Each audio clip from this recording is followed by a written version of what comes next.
You gave up a TV job to start a podcast in your basement. If that doesn't scream midlife crisis, I don't know what does. It was Championship Sunday here in Indianapolis. What's the mindset then coming in as a defending champion? I want to win. No, I want to win. The young lady over my shoulder, Caitlin Clark. Not the best looking guy. And I don't think anyone's going to sit here and say, Matt Randazzo was really good looking. What has this last month, 2 months, 3 months been like for you? It's an important fan base for the Fighting Illini, is it not? It is. He turned 69 years young last week. You look good, Coach. Oh, try it. Thank you. Welcome to Off the Air with Matt Randazzo here on a Monday in the Quad Cities, Monday, December 8th. Hopefully everyone had a fantastic weekend. It was a 3-day weekend here on the show. Our last show was Thursday last week. Busy on Friday, had to head out of town. So it was a good weekend for the Randazzos. Hopefully everyone enjoyed the sports weekend. There was literally something for everyone when it came to coaching moves, college football playoffs, conference championship games, NFL, bowl games are announced. College basketball was outstanding for all of our schools that we follow here on the show. So much to get to here on a Monday in the Quad Cities. Excited about the lineup we have coming up. We'll talk about that in a second, including the voice of the Hawkeyes, Gary Dolphin, in just a matter of moments as well. So a lot to get to. If you're watching us live on X, thank you for doing that. If you're watching us on YouTube as well, thank you. Hopefully you've subscribed to the show. If you have not subscribed, please do so ASAP. We're over 1,400 subscribers, trying to get to 1,500 before the first of the year. And coming up in the beginning of January will be our year anniversary. We've done the show for an entire year, getting close to that.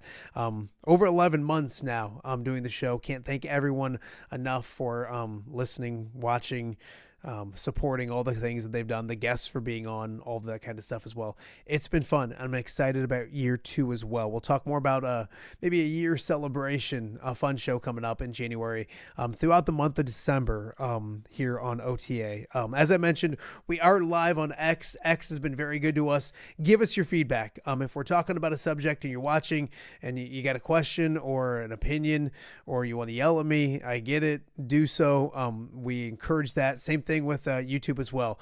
The chat has been very active of late. Let's keep that active again as well. So a lot to get to on today's show. You can check out the show on all the podcasting platforms as well. Spotify, Apple, Podbean, iHeart, wherever you get your podcasts.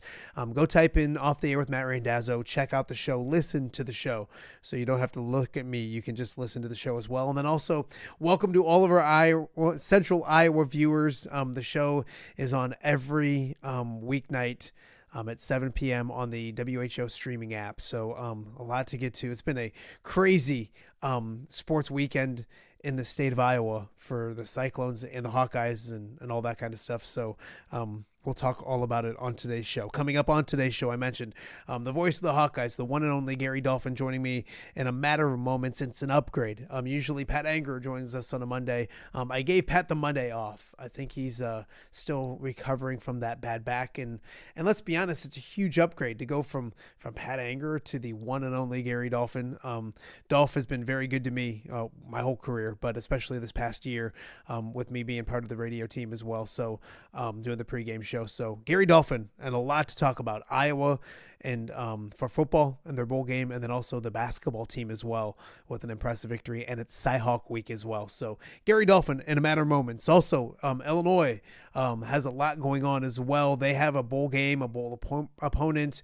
They also went to Nashville basketball wise and beat Tennessee this weekend. So later in our number 1 of the show, my good friend Jim Mattson from the Peoria area, one of the GOATs, one of the best in the business, doing it at a high level for a very long time, will join the show as well. Also, Iowa fans, Jim Mattson covered Cooper Koch his entire high school career and has an opinion on how good Cooper's been doing. And he's not surprised to see how good Cooper Koch has been playing for the Hawkeyes. So that's coming up later in hour number 1 as well. And then hour number 2 of the show, it's a Marxy Monday. We have a ton to get to, a ton to argue about when it comes to college football, the pros, Notre Dame, Iowa State, everything in between. So that will be a lot of fun in hour number 2 of the show as well. We will start with what was a crazy Friday into Saturday for the Iowa State football program, where it started kind of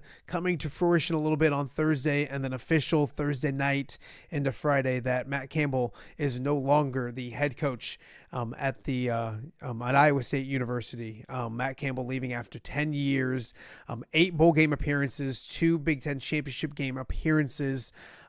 Really did put Iowa State football on the map. It was an interesting weekend in Ames. A lot of emotions, a lot of support, a lot of people, thanking, and you can see the graphic here from Iowa State University, thanking Matt Campbell. Obviously, he's heading to Penn State, taking the Nittany Lions job. An emotional weekend. Jamie Pollard got emotional talking to the media.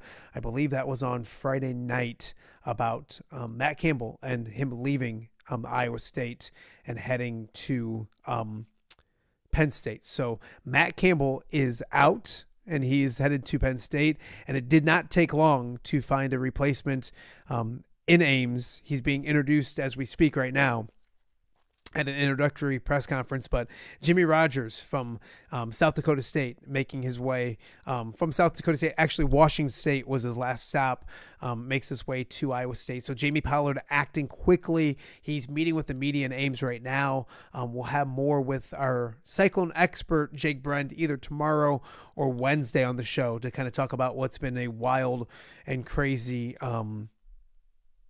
72 hours at Iowa State, where they have a new head football coach, and Matt Campbell did a lot for that program, did a lot for that community. An emotional weekend. In fact, some of the fans were emotional on social media, even some media members emotional on social media as well. So we'll talk more Cyclones in depth. He's being introduced. Jimmy Rogers being introduced as the head coach at Iowa State as we speak. So more on that tomorrow. When it comes to other college football notes, the Iowa Hawkeyes, we kind of thought they were heading to Tampa.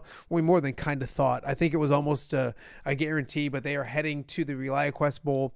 They will be taking on a very good Vanderbilt team. So in the final college football rankings, it was Iowa at 23, Vanderbilt at 14. So a really good matchup coming up down in Tampa. It's the old Outback Bowl. They will take on Vanderbilt on ESPN, 11 a.m. On New Year's Eve. So we'll talk more about that with Gary Dolphin coming up in a matter of moments as well. And then, of course, throughout the week and next couple weeks right here on OTA. As for the Fighting Illini, they are heading to the Music City Bowl. They will take on Tennessee in what should be a fun matchup down in Nashville. We'll have Jim Mattson to talk more about that. It's Luke Altmaier's last game in an Illinois uniform, playing an SEC school, and reportedly an SEC school that came for him this past offseason and tried to get him to head to Tennessee and quarterback that program as well. So the Music City Bowl, a nice drive for Illinois fans to check out that team, and a team that can win the most games in a 2-year period ever in school history with a victory. So again, Jim Mattson later in the show to talk about that as well. And college football playoff wise, I thought I had my fancy little graphic, but I must not have loaded it up. So unfortunately, you'll have to come back and look at my ugly face. But again, it was maybe the surprise to a lot of people. Notre Dame left out of the postseason. Alabama was in there as well, making it. Miami making it as well. So maybe the biggest surprise is Notre Dame has decided not to play in a college football bowl game, kind of making their statement. I think the statement made was that they probably need to get into a conference so that this kind of stuff doesn't happen. But we'll talk more about that. John Marx is a huge, huge Notre Dame fan, so I think we'll probably debate, maybe argue that a little bit later on in the show in hour number 2 as well. College hoops, real quick. It was a great weekend for all of our teams. Iowa State goes to Purdue and beats the Boilermakers, number 1 ranked team in the country, by 20-plus points. Again, it's Iowa and Iowa State Thursday at the Hilton Coliseum. That should be a really intriguing matchup, and Iowa looked great. They went to Michigan State over Tuesday night and lost to the Spartans by 19. They come back home and they dominate Maryland, who's got plenty of talent. Obviously still putting things together under new head coach, Buzz Williams, but a talented basketball team. And Iowa responded with a 19-point victory over the Terrapins. So again, it's Cyhawk week. We'll talk a lot about it. The women on Wednesday, the men on Thursday. That should be a great matchup in Ames as well. And then last but not least, Illinois went down to Nashville to take on Tennessee basketball-wise, and they beat Tennessee as well. So a good weekend for Illinois. So a lot to get to on today's show, and we start usually it's Pat Angerer, but Pat's got the bad back, and I figured we needed to class this place up, and there was only one guy to turn to. So joining us now to talk all about the Iowa Hawkeyes, our good friend Gary Dolphin. Dolph, thank you for doing this. I know life is extremely busy for you right now, so to take some time to talk to Randazzo, I appreciate you. Hey, no problem, Matt. Glad to spike your ratings, as Jim Travel used to say all the time when I'd interview Jim. But yeah, it's just the football basketball crossover has seceded for the moment. But what a weekend, huh? The Hawks are going to a new. I always consider the Outback Bowl or the Relia Quest Bowl now as a New Year's Six Bowl. It has that kind of reputation, and this is the 7th time Iowa will be going to a bowl game.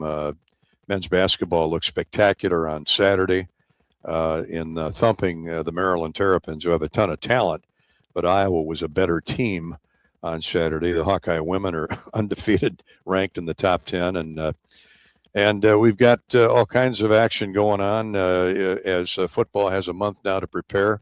What's great about a bowl bid, as you know, and Kirk Ferentz has said this till he's blue in the face, it's another 4 weeks of workouts for not only the regulars, but they'll be basically resting their bodies, but for the backups, the red shirts, the true freshmen that haven't got a lot of snaps in practice, they're going to get a month's worth of reps. So not only are they going to a nice quality bowl game, but they get a jump start on the strength and conditioning that will follow in January and then roll right into spring practice. So it's really a fun time. Dolph, I can't sit here and say, hey, tell me about Vanderbilt because we just found out. So it's hard to do that. But you mentioned it really isn't. I can tell you the only thing the only thing you need to know about Vanderbilt is Diego Pava. This team averaged 45.5 points a game this season. Now, they did hang 70 on Georgia Southern, so that skews it a little bit. But let me give you their month in November, Matt. They won in overtime against Auburn 45-38. They beat Kentucky 45-17, and they won 45-24 at Tennessee. Yeah. Their only losses were to Texas 34-31 in Austin, and then they lost to Alabama at home 30-14. So that 10-2, and this quarterback is something. I have him in my top 3 in my Heisman ballot that I just sent in this morning. As a matter of fact, the deadline for that is tomorrow night. I'm not sure when they announce it, but it'll be, I think, next weekend. I'm not sure. Yeah. But Diego Pava is one of my final 3, and I think you can figure out who the other 2 are. But this guy's thrown. Let me find the numbers. I was just looking at it here just a minute ago. Pava's thrown for 27 touchdown passes to 8 interceptions. Now, that interception number is a little high, but he's run for 830 yards and another 9 rushing touchdowns. So he's equal parts Mark Gronowski to, Dante Moore. He can throw the football, but he's a true option quarterback. He can really get out on the edge and go if he wants to tuck and run. But it's all about the offense with Vanderbilt. I think it's a great story because first thing I thought of, or even this week when it was rumored to be Vanderbilt, was Norm Parker in his career really emerged when he was at Vanderbilt as a defensive coordinator there. Paul Federici, our longtime director of football ops, was at Vanderbilt with Norm.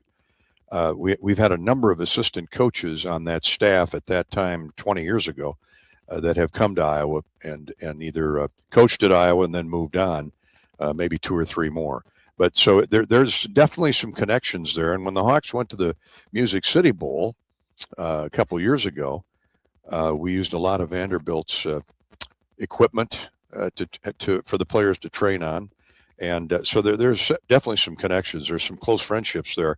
So I think it's a great matchup. You got the vaunted, the acclaimed, the esteemed Iowa defense that is top 10 in every statistical category almost annually, again this year, against a team that's got a Heisman quarterback candidate, and they're averaging 45 points a game. That's really all you need to know.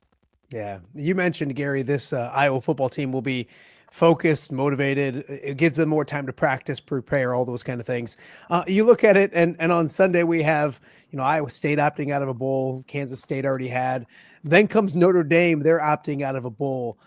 It's funny to look at Iowa, or interesting to look at Iowa, because they're going to make the most out of this opportunity. I guess looking at what some of other college football is doing, and then knowing what you know about Kirk Ferentz and his program, this is also about the future, isn't it? Not just about winning a football game this year against Vanderbilt, but you mentioned it presents a lot of opportunities for this football team to get better short-term and long-term as well. Well, as Kirk said on his in his bowl presser last night or yesterday afternoon, it's a chance to play another game, and that's what you're at Iowa for. Other than to get your diploma, to go to class, it's to play football if you're a football player. And this is a 13th game, and it's a quality bowl. It's in a great city, Tampa. It's in one of the I think it from a press box perspective, from a radio broadcast.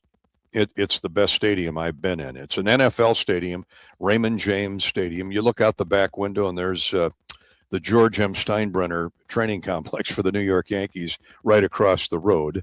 So it's a real classy area. And from a broadcast angle, sightline, this is the best stadium I've been in to call a game. And the Hawks are 3-3. This will be their 7th appearance in the Outback, now the ReliaQuest Bowl. And Tampa is such a great city in terms of entertainment. The beach party they have with the players and the fans. And they really, Jim McVay and his staff, who have been running that bowl for many a year, they've done a phenomenal job. And they love Iowa, and they love the Iowa fans, because they know they're gonna buy the tickets. They're going to scoop up the tickets. And by the way, I know season ticket holders tomorrow or today, Monday, can log into their account and get lined up for ticket purchases. They'll start accepting, I think, on whatever the 12th is. What is that, Friday? 12th of December, they'll start booking ticket orders Friday. So you don't want to wait around, to get a good seat. You want to get in there today, starting today. I think it's at 10 a.m. or noon, something like that. But, it's a great bowl for more than just a football game, Matt. And then, of course, Ybor City, which is it's kind of like a Vegas a district for entertainment. All kinds of great restaurants, bars, and we'll be having a bowl show from somewhere in Ybor City. It's just, I've seen 20,000 Iowa fans there for a game, and I'm sure they'll gobble up the tickets as fast as can be purchased. Can you make sure that Pat Anger behaves himself when you're down there with him? I can't guarantee that. You know that. Hey, Dolph, go ahead. I'm sorry. I was just going to say, he's probably played the Bucks when he was with the Colts. I know they're in different conferences, but I'm guessing Pat's been to Tampa a few times, and we'll have to keep track of him. But he can't be any worse than Podolak. I know that. So we like to socialize now. Yes. I found that out this year, which is an amazing thing. Hey, Dolph, last Wednesday, Kirk Ferentz, and they had to ask the question, hey, you coming back, all those kind of things. I think it was Chad Leistigo's question. And he said, what we've kind of known is that this is what he loves to do, and he feels great and all those kind of things. You get to see him a little more than the rest of us. Are you ever amazed with that guy? And you're very similar. You're very similar with, you don't act your age. And I mean that in the nice way, not the bad way, but he's a hard worker. He's a hard worker, all those kind of things. What do you see from Kirk Ferentz? Because he hasn't slowed down, in my opinion, at all. What have you seen from Kirk over the last couple of years? No, you're spot on. We've kind of had a joke, of course, a running joke every year in spring training. I go, well, how long are you going to do this? He goes, well, how long are you going to do this? Now, I'm 74. He's 70. So I've got him by a few years. But I don't have a contract until 2029. But I can promise you, I can promise you, health permitting, and once you get to 70, 75, whatever, you got to get those regular checkups in and stay in decent shape. And Kirk rides the bike and he goes for long walks. He's in great shape. But people ask me, I go, don't worry, he's got a contract at 2029. In my opinion, it's just my opinion. He hasn't said anything to me other than I have no plans to retire. He'll be here in 2029 when that contract is up. After that, what is that? 4 years? He'll be pushing 75. We'll see what happens. But his standard line to me is, and I tried to get him to take up golf when he got the job with me and Big Mike Riley, the great All-American at Iowa, who did the games on radio with Ron Gonder for so many years. I tried to get him to come up to Dubuque at our iClub outing and play golf. He said, I don't play golf. I said, well, come on up and just hack the ball around. He said, look, I don't play golf. He said, I'm terrible at it. I know you play golf. I don't play tennis. And Mary sure as hell doesn't want me home every day if I retire.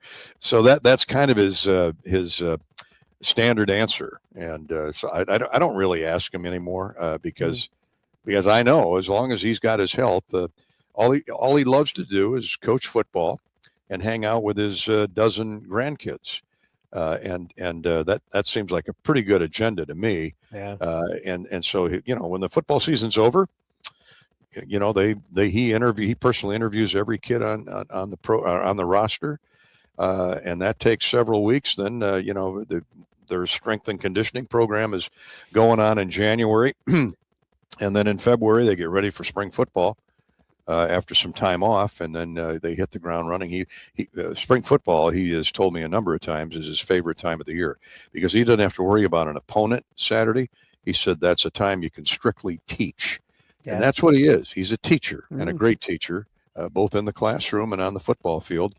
And then, he takes a break for the spring and summer and hangs out with the grandkids and Mary. I don't know that they do a lot of traveling. They do enough of that in season, and then fall camp, and he's back at it again. So that's what keeps Kirk young. Yeah. No, hey, Dolph, you have a lifetime contract yourself. Don't you fool yourself. You're under contract as long as you want to do what you're doing. You're the best in the business. Hey, I got to talk basketball with you, but before we do that, just the other big story in the state of Iowa this weekend was Matt Campbell. Your thoughts on, what's going on in Ames, him leaving for Penn State, coming to the Big Ten. So we'll still see, as Iowa fans, Matt Campbell now in the Big Ten and Happy Valley. Your thoughts on what transpired over the weekend with the Cyclones? Well, I wasn't shocked that Matt left after 10 years at Iowa State. He did a phenomenal job. It took him, like Kirk, a year or two to get that thing on track, and he's had a great run there. And he's been, if you believe the rumors and the news stories, he's been wooed by a number of schools or colleges, nobody specific, but every time there was a vacancy that had come up at least in the last 4 or 5 years, Matt Campbell's name was usually in that bag of potential candidates. Now, when you got a Penn State calling you, and I don't know if the contract is public, but you got to figure he's going to be up around $9-10 million.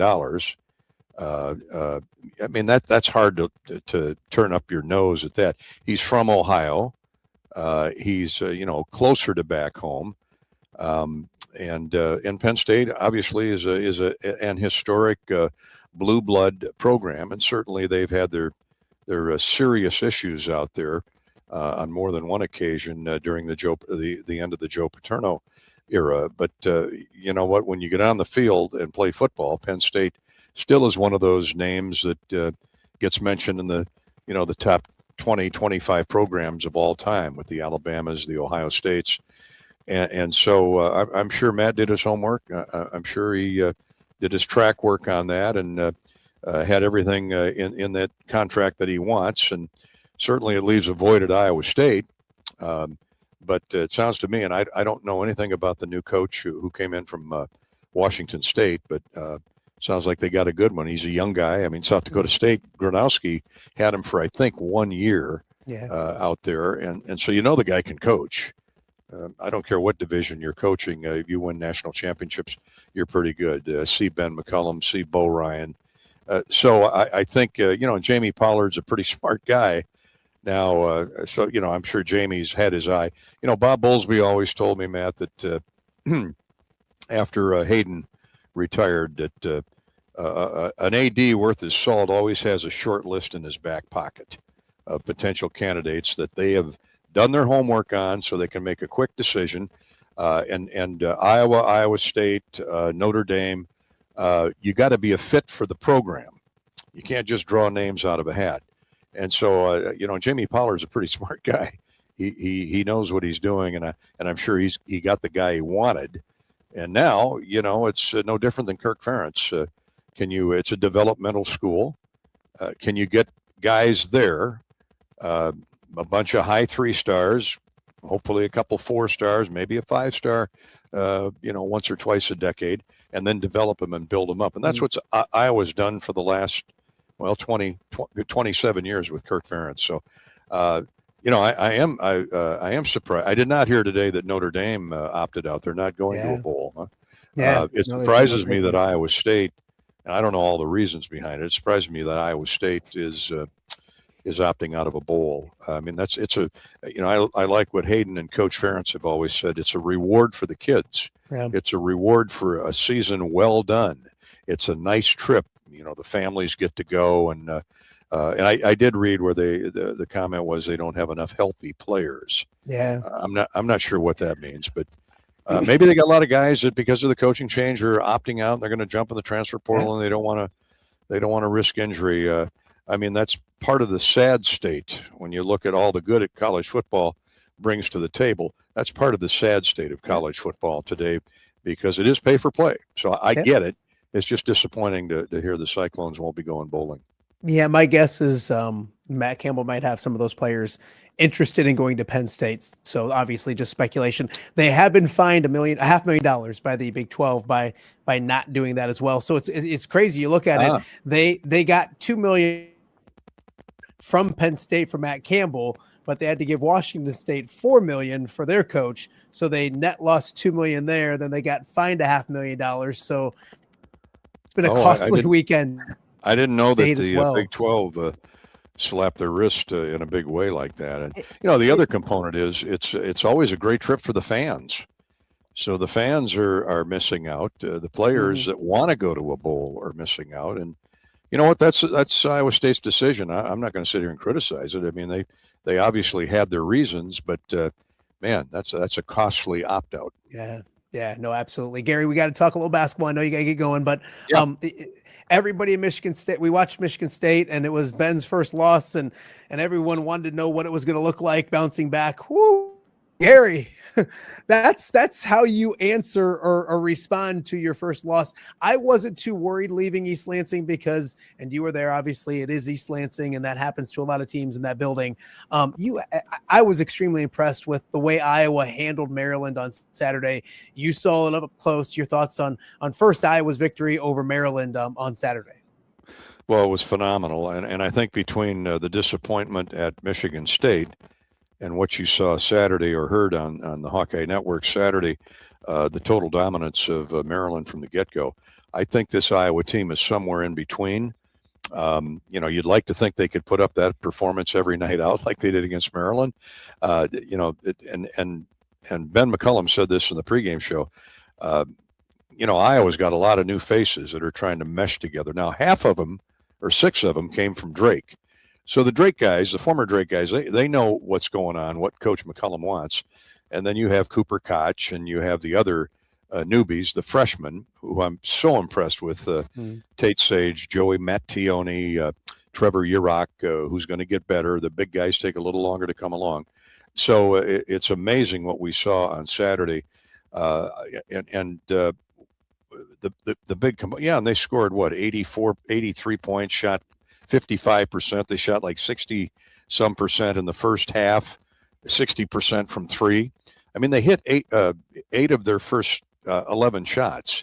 And I think a half a dozen of them were from 3, if I'm not mistaken. But they forced a ton of turnovers in that opening 10 minutes when they built the lead to near 20. That was the most impressive thing to me. But I was just talking to people today. They said, boy, man, that defense. I said, well, this is the defense Ben McCollum played at Drake. I mean, this is how they executed. And it was the same way at Northwest Missouri State. So what you saw, that pressure defense, is what you're going to see going forward. Now, Maryland has got 12 new faces. 4 came with Buzz Williams from Texas A&M. And then another half dozen or 7 are from all different Division I schools. So they got a little more of a problem with new guys trying to mesh. You could see that yesterday. I mean, Farrell Payne, who we know from his days at Minnesota, is a different player now. He's probably 30 pounds heavier. He's 6'11". He is a monster in the middle. And he had a good day. But the Hawks just cobbled and bobbled, boxed everybody else up, and just never let him get good looks. And then Bennett Sturtz, I mean, he is just unbelievable. He scored, I think it was like an 8-point Iowa lead. He scores 9 straight on his own. I think he had 2 threes, a couple other 2s, and got to the foul line a couple times. I mean, he is just unbelievable. And he's equally as good in the defensive end. So it was, the home opener at Carver. And I'm here to tell you that to play your Big Ten opener at Michigan State in the Breslin Center, there's not a tougher venue in the Big Ten. I know that because I've been to all of them. There might not be a tougher venue in the country other than maybe Cameron Indoor or Allen Fieldhouse in Lawrence, but the Breslin Center is right there because of Tom Izzo. They're literally, now I know Duke caught them at the end on Saturday and beat them by 6, but they're literally unbeatable at the Breslin Center. And oh, by the way, they got to the free throw line, I think it was 26 or 27 times. Yeah. Michigan State did on opening night. So, and I'm not here to, accuse the officials of any wrongdoing or anything, but that's just, the Blue Bloods are gonna get probably more calls than a school like Iowa. But man, leaps and bounds. And Ben McCollum said, our defensive sets were okay at Michigan State. He said, we just fouled too much. And when you look at the free throw numbers, I think Michigan State had 20 more made free throws, something like that. So, I mean, one thing about Ben McCollum that I'm learning, and I'm still trying to get to know him, is, and I called a number of coaches in the offseason. Tell me about Ben McCollum is he is all coach. He is 24/7. He, some of his assistants tell me he might sleep 3 or 4 hours, get up at 3 in the morning and watch film for a couple hours, go back to sleep for 2 more hours, get back up and go pours through scouting reports. I mean, he's young enough to where he can still do that, but he is all coaching intensity, let me tell you. And there is no question he can coach with the best of them anywhere. And, can he get the players going forward to come to Iowa and be a part of this program? I mean, he's won 4 national championships. He makes a better player out of you. Just talk to the freshmen. So that tells me, he can get the players to come to Iowa. It's a Big Ten school. Why not Iowa? Yeah. Dolph, thoughts on Thursday night? Obviously, yes, great victory against Maryland, but you don't have time to catch your breath too much because it's a trip to Ames. And oh, by the way, the Cyclones went to Purdue and beat the number 1 ranked Boilermakers by a really good basketball team once again in Ames, Iowa. It was a Cyclones day, and I I was talking to John Walters, their play-by-play, the Cyclones play-by-play man, Saturday morning. I said, "Hey, have you ever done a game at Mackey?" He said, "No, I'm looking forward to it." I said, "It might be the loudest arena that I've ever been in, and I've been in Fog Allen Fieldhouse. I've not been to Cameron Indoor, but I've been to North Carolina and some of the other, the Pauley Pavilion." And some of the other great arenas, there's none that approach Mackey Arena for a decibel audio level, including the Breslin Center. And the Breslin Center is as loud as it gets. And I said, but enjoy the moment. And I said, and I told John this. I said, I think it'll be a real close game. Yeah. I mean, Purdue is almost. Boy, were you wrong? Yeah. I knew the Cyclones had a chance, but I didn't know it would. But you know what? If you hit shots, Bobby Hansen always says, if you make shots, and Purdue's good defensively. The Cyclones are outstanding defensively. To hold Purdue to 58 in their building. So that first off, defensively, that's what the Hawks are up against. Defensively, it's a massive task. Momcilovic is as good as it gets. They've got the injured guard back from Ames High School right there. He had a spectacular game. He's such a great floor leader, but he's also a tremendous offensive threat as well. And my favorite Cyclone, if I'm a Cyclone fan, my favorite guy in that lineup is Joshua Jackson. I mean, Al McGuire used to say a space eater. He's just gigantic. He's 6'9". He's got to be approaching 250, averaging 18 points a game in the paint, or mostly in the paint. And he's got a wingspan that is longer probably than his 6'9" size. And so they believe, and TJ is a tremendous coach. I mean, let's call it what it is. He's an outstanding coach. And they have bought into his style ever since he arrived there 4 years ago, his system.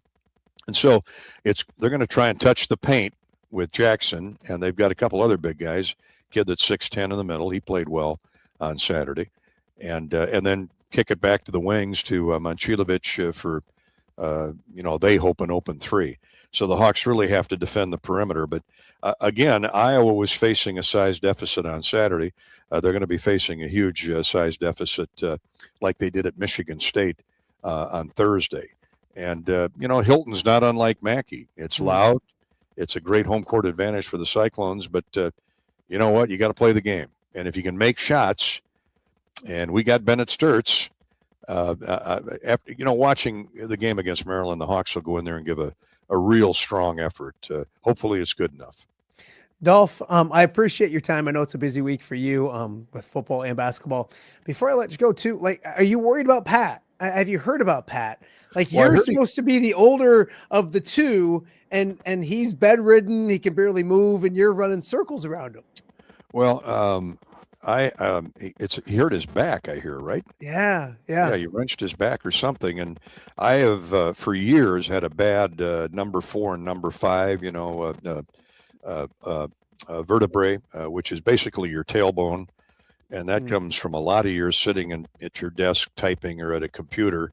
I was in banking for 32 years, but I also worked out a lot, and I ran a lot in the streets, so that was certainly affecting my back too, all that asphalt and concrete pounding.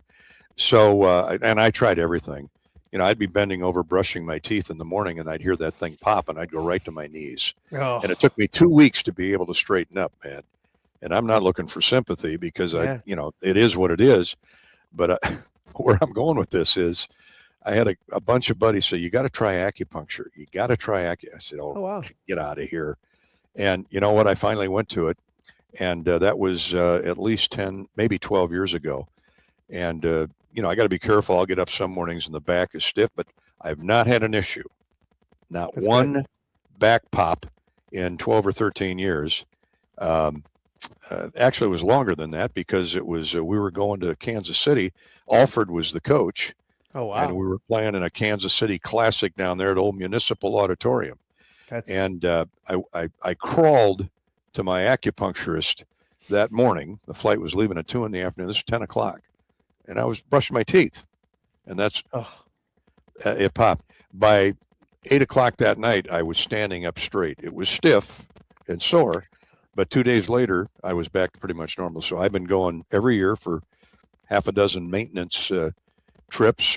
So, Pat, go see an acupuncturist. And if you don't find one in the Quad Cities, which I can't believe you won't, give me a call. I'll hook you up with my guy. You might need to give him a call. He's kind of being a baby. He's complaining about his back not getting better. And I said, man, I wish there was a medical field that specialized in backs that my wife works that the college here in the Quad Cities about, like a chiropractor. Is it at Palmer? Yeah, I told him I know people come on and chiropractor, sure. He's being Dolph. He looks up to you. You might need to call and set him straight, but he's being a little bit of a baby. But we got to get him better for Tampa Bay for Tampa, Florida, so you can have some fun down there. Dolph, I appreciate. Go ahead. If we have to put him in an ambulance and get him down there, and get him a ride down there, we'll do that. Maybe even an air ambulance. He'll be. I'll bet Mary's rolling her eyes every day. I will send you something when we get done here. He was on the show on Thursday, and him and Mary are just they're the best. So I'll send it to you. Was You'll he on his enjoy it. back or was he sitting in a chair? He was literally sitting sideways. I thought he was doing better, and so I wasn't going to ask him to do the show. And he's like, "Yeah, I can hop on." And he was sitting sideways, and the poor guy. He just he's this big old NFL player, and now he's just being a baby. We joke a lot, but he played 5-6 years in the league. And he like Bob Sanders always led with his head and his shoulder pads. And I imagine all that compression of running into 300-pound guards has taken a little bit of toll on his vertebrae and his back. Okay. But Pat's a smart guy. I mean, he'll get the right help. But I will give him a call. I'll give him a call tomorrow, and we'll talk. And I might have to go down and get him and bring him up here, okay? Set him straight, Dolph. Hey, I appreciate it. I appreciate you doing this. I went way over my time, so I owe you extra. And also, thank you for putting up with me all season as well. You did a great job, man. You did a great job. It was my most favorite Iowa football season ever, and you guys welcomed me with open arms, including Corey. Bless his heart for everything he does as well. So, Dolph, behave yourself. Don't work too hard, and we'll catch up with you again real soon. Thanks, buddy. Well, we'll see you at the bowl game. I love it. We'll all right, man. Take care, bud. The great Gary Dolphin joining us on Off There with Matt Randazzo. A lot of fun to catch up with Gary. And it was such a fun football season.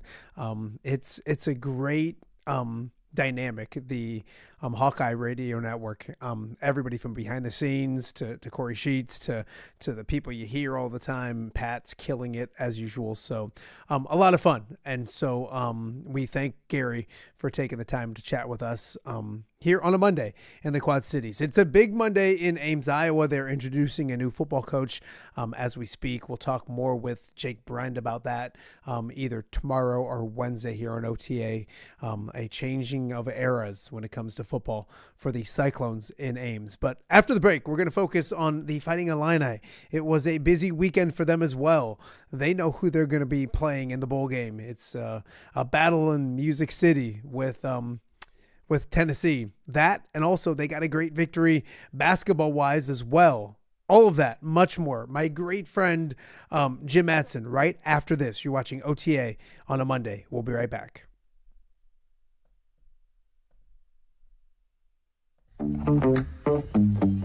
All right, be honest. Are you craving Hungry Hobo again?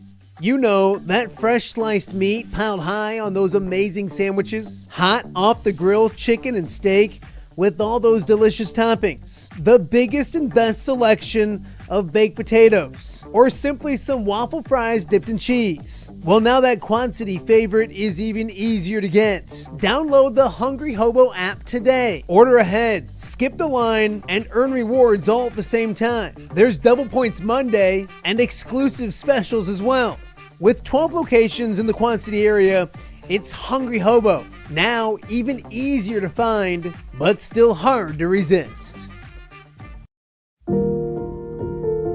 Rafferty Funeral Home, dedicated to serving families in the Quad Cities since 2007. Hi, welcome. Yeah, come on in. An experienced staff plans each service to reflect the unique life and legacy of your loved one. Rafferty Funeral Home is proud to serve our community with dignity, respect, and compassion, helping you to celebrate your traditions and lasting memories no matter your faith, culture, or budget. Rafferty Funeral Home in Moline. Call today to discuss prearrangements.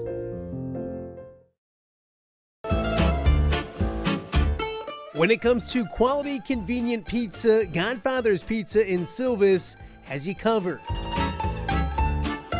Featuring a beautiful dine-in area, delivery, and a carry-out window. Godfather's Pizza is that pizza you grew up with, not a convenience store. You see, at Godfather's Pizza, the dough is made fresh daily. That mozzarella cheese is shredded fresh and never frozen. And those toppings are abundantly piled high each and every time. Locally owned and operated since 2010, Godfather's is a huge supporter of local athletes right here in the Quad Cities. So come on by and check them out at 1211 Avenue of the Cities in Silvis. Order online at godfathers.com and reunite with that same delicious pizza you grew up with. Welcome back to Off the Air with Matt Randazzo here on a Monday in the Quad Cities. It was such a crazy weekend in the world of sports, with Iowa State going crazy with a coaching change, and then Iowa's going to a bowl game. We just talked to Gary Dolphin. Illinois had a heck of a weekend as well when it came to finding out their bowl destination and also picking up another signature victory on the basketball hardwood. So if I'm talking Illinois, I had to turn to my good friend Jim Mattson down in Peoria, already working hard on a Monday. Do you not sleep, young man? I got a little bit of sleep yesterday, so Sunday's my recovery day, but I'm ready to go today. So it's an exciting time for Illinois. We actually have Illinois State down the road. They just beat North Dakota State in football, so they're bonkers. So here in Central Illinois, there's a ton of excitement, but a lot of it's orange and blue for sure. Yeah, it's funny because I always looked at times of the year like this where it's fun and it's exciting. I also looked at it like, oh, there's a lot of work to do, because it does. Yeah. But it's good work to do when it comes to bowl games. Let's talk about that, because Illinois has their opponent where they're going. I think if you would have told Illinois fans they're going to the Music City Bowl to start the season, maybe a little disappointment, but I love the matchup. I love the chance you can get to 9 victories. It's close for fans. Like I think you mentioned, probably Peoria is 6 hours. So I mean, maybe 5-ish or a little more for Champaign. But anyways, that area, very drivable. I know Iowa fans have enjoyed going to it. Your thoughts, I guess, on the announcement yesterday, the opponent, and Music City Bowl for the Illini? Yeah, I think it's darn near best case scenario. I mean, obviously, at the beginning of the year, you wanted to be in that 12-team playoff. And, Illinois got to number 8 in the rankings, and there was a lot of talk that, they're going to be in the playoff, maybe host a playoff game. So there was a bunch of excitement before the Indiana football game and the Ohio State football game and what have you. But, yeah, I think it's, drivable. It's Nashville, which is fun. It's a fun opponent, Tennessee, the SEC. I mean, I think it's a really fun matchup for Illinois. It's not Florida. It's not a great, summer or winter destination, great weather. But Nashville is great for Illinois fans. They had a huge crowd at the basketball game Saturday, and very drivable. And I think it's really a fun matchup, Tennessee. So there's a lot of storylines, with Luke Altmaier rumored to be going to Tennessee, and with the Big Ten versus SEC, and with Illinois trying to become the winningest Illinois football program in back-to-back years. So I think there's a lot of fun, a lot of excitement, and December 30th, doesn't interrupt your New Year's Eve plans and whatever. So I think Illinois will travel well to this game, and I think there will be a lot of excitement. I think it is a great opportunity, and we'll talk a little more about the rest of college football and the weirdness here in a second. I want to get your thoughts on that. But you mentioned an opportunity to go get better. This team's going to look different next year, whether fans like it or not. And these opportunities gives more practice time, more time on the field together, younger players an opportunity to play. In the world of college football, where everybody's opting out and everybody's, I'm not going to play in this and that, individually and team-wise, you got an Illinois football team that I feel like looks at this as like a huge opportunity. You mentioned getting to 9 victories, becoming the winningest 2-year span, all that kind of stuff, and Luke Altmaier in a uniform for the last time. Don't you think Illinois looks at this as a huge opportunity, especially with their seniors and a chance to go out on a great note? I really do. I mean, I think that, it's kind of a funny year because last year it kind of felt like a building block for next year because you had the 16 guys coming back or whatever. This year it kind of feels a little bit like a farewell game for a senior class that has, kind of reinvented Illinois football or put Illinois football back on the map. And I think they've embraced that. I think they will embrace that. Luke Altmaier, according to Brett Bielema, his mom reached out and said, we're going to bring the whole family to Nashville. I think they're looking at that as a kind of almost a senior graduation game, another senior game 2.0 for these guys to get a chance to play down in Nashville. So I think it's a fitting final game for a senior class that kind of put Illinois football back on the map.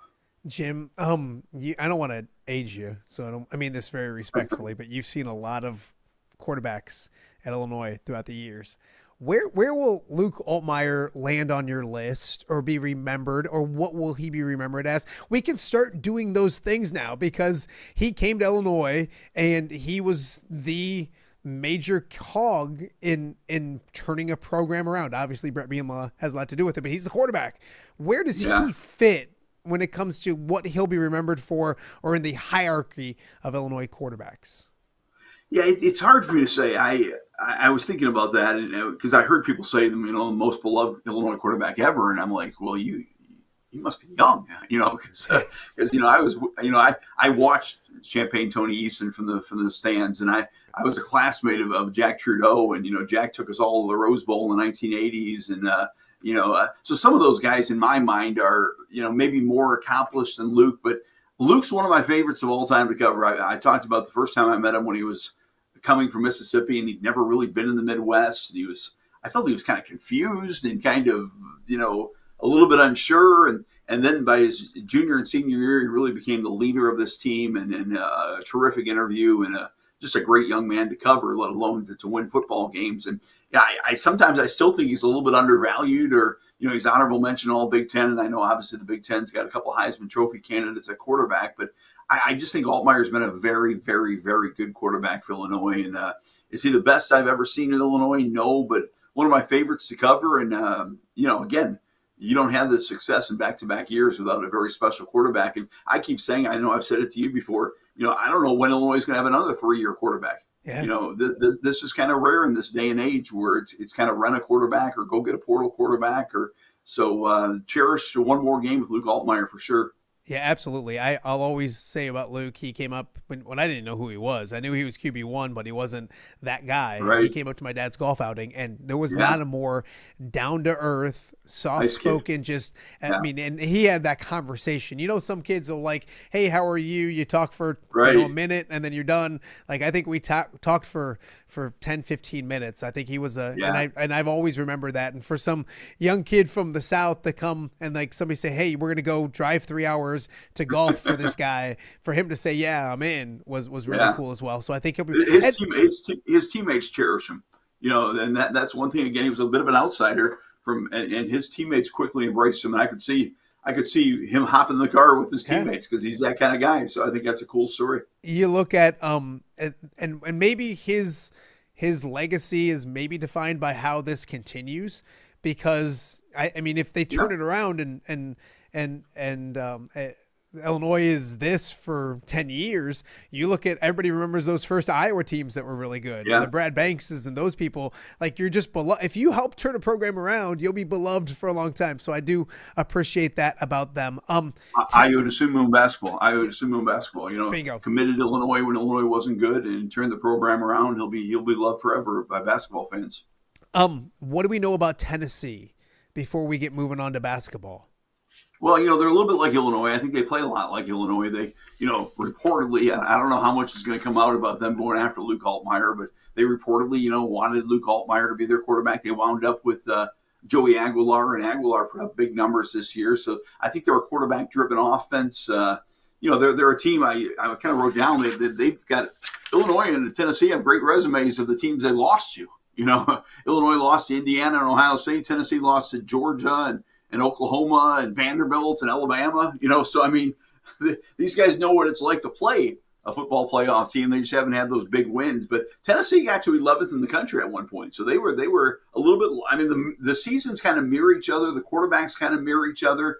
Heupel, the coach there, I think Bielema said he's never gone against Heupel, but he admires his play calling. I've seen some people already projecting like a 38-35 high scoring game. I could see that kind of game here. I think both teams are. Tennessee's 15th out of 16 in the SEC in pass defense. Illinois is like maybe 15th out of 18 in the Big Ten in pass defense. So two quarterbacks against teams that kind of struggle against the pass. It could be a fun game, high scoring game. But I think Tennessee's a lot like Illinois, in which they have not got that big signature win, but they were very well thought of at the beginning of the year, and then. I think they're right now, aren't they? Or they're ranked 23rd in the coaches poll. So it's a very good opponent. Yeah, no, and then you look at it. I look at the fact that Brett Bielema he salivates over the opportunity to make his brand bigger. You know what I mean? Not his, but Illinois' brand bigger. No, I agree. You remember this last year? I think he's telling these boys right now, it's the SEC. They think they're so great. Yes. They disrespect us. They try to get our quarterback. All these kind of things. I think the storylines are going to be a lot of fun. Before we talk basketball, can you help me figure out college football and this not playing in games? And I'm a good Catholic boy, Jim, and my dad loved Notre Dame or really liked Notre Dame. So I don't want to make my pops, hopefully he's looking down and saying, don't say anything too bad. But to opt out of a game to prove a point doesn't sit great with me. Your thoughts on, but it's college football in general that doesn't really sit well with me sometimes. Your thoughts on Notre Dame and not playing in a bowl game after not making the playoffs? Yeah, I disagree with that decision. I like the 2 days going up to it, I was like, there's no way Notre Dame's not in the playoff. I thought it was like crazy. These talking heads kept saying, well, Notre Dame's on the bubble. Notre Dame's on the bubble. I'm like, there's no way Notre Dame's not going to get in the playoff. And, I know you look at their resume and everything, but I don't know. The bowl games, to me, that's funny because I think if it's a reward, and sometimes I think it's a reward for the fan base and the media to get to go to these fun cities and cover the games, or is it just more work for these players who are sore and tired? I don't know, not having played college football, obviously, how each player looks at it. Like, we're celebrating Illinois. We hope the senior class. I'm sure Illinois might have a couple opt-outs who want to play in the NFL and want to maybe not play in this game. But I just think it's a bad look for Notre Dame because they could have been in one of the marquee non-playoff games. And, again, there's young players on that team that, if they wanted to say, hey, our seniors are going to the pros, but our young guys are going to play, that's fine. But to completely opt out to me is, again, it's not Iowa State. Your coach is leaving. It's not turmoil. It's not. It just sounds like we're not invited to the big dance. We're not going to any dance. It just seems a little sour grapes to me. But I was astonished Notre Dame's not in the playoff. I don't know. Alabama doesn't get penalized for getting beat bad. BYU does. The process is all whacked. Miami's behind Notre Dame. They don't play. They move ahead of them. The process is really a problem here, and I don't know. Here's the weird thing, and we'll get to basketball. I think that you're playing these conference championship games, and so Alabama loses, so people are like, how are they in? But if they don't make that conference championship game, they already beat Georgia, so they should probably be in at 10-2 and so that makes it weird. Maybe get rid of the conference championship games and open the playoffs up more so you have more teams and you go from there. For Notre Dame, and it bugs me a little bit because I'm not a Notre Dame hater, I'm not a Notre Dame lover, but they always say, like, we don't have to get into a conference. We're Notre Dame. Yeah. Well, maybe this was college football's way of saying, like, get in a conference, go play in the ACC championship game and get in because you didn't have the resume good enough. But, man, they won 10 straight games, Jim.